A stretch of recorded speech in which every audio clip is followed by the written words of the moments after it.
how do lobsters grow? So I don't know how many of you have ever seen a lobster in an entirety when they're alive, but they have these really thick exoskeletons. And these exoskeletons protect their lobster from predators. The interesting thing is the exoskeleton doesn't actually grow with the lobster. Once they're produced, once they've hardened, it's like a suit of armor that just does not change at all.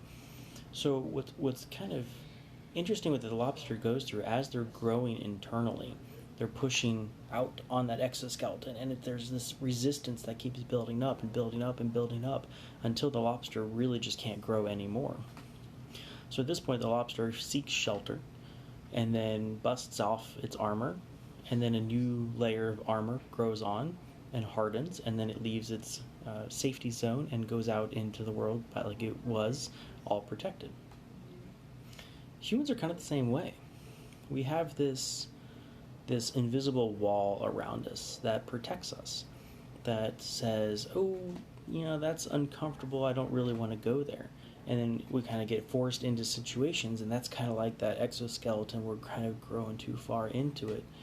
And then that's the moment we grow, because we break through our limitations, we break through that resistance and find ways to develop, find ways to find new solutions, find bigger purpose within life. And I think that's really, really cool. And this little story was by Abraham Twersky. He happens to be a rabbi, I believe, in New York City. Fantastic man. He's got some wonderful teachings.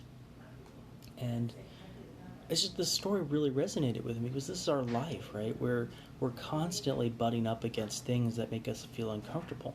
And we have a choice. Do we shrink back within our protective shell? Or do we break through and find new avenues to grow and thrive?